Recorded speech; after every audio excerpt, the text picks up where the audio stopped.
ईश पुरन्दरादिसुरासुरैरचितपादपद्मं नमामि देवी मुखवादनानैक्षार्थमक्षित्रितयं यैष पञ्चामृतैर्गन्धसुधूपदीपैर्विचित्रपुष्पैर्विधैश्च मन्त्रैः अन्नप्रकारैः सकलोपचारैः सम्पूजितं सोममहं नमामि।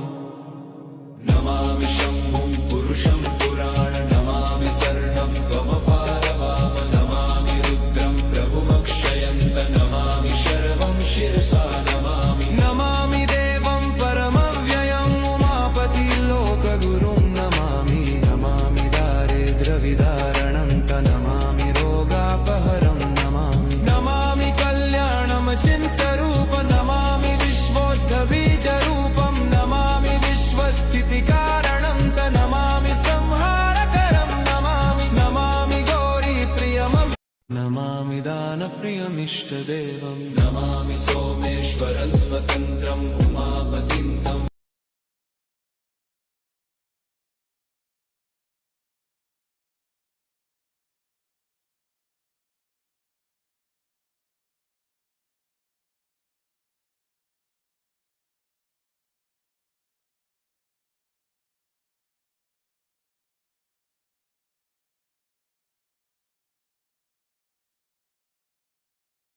यथा जनयते वसङ्करोति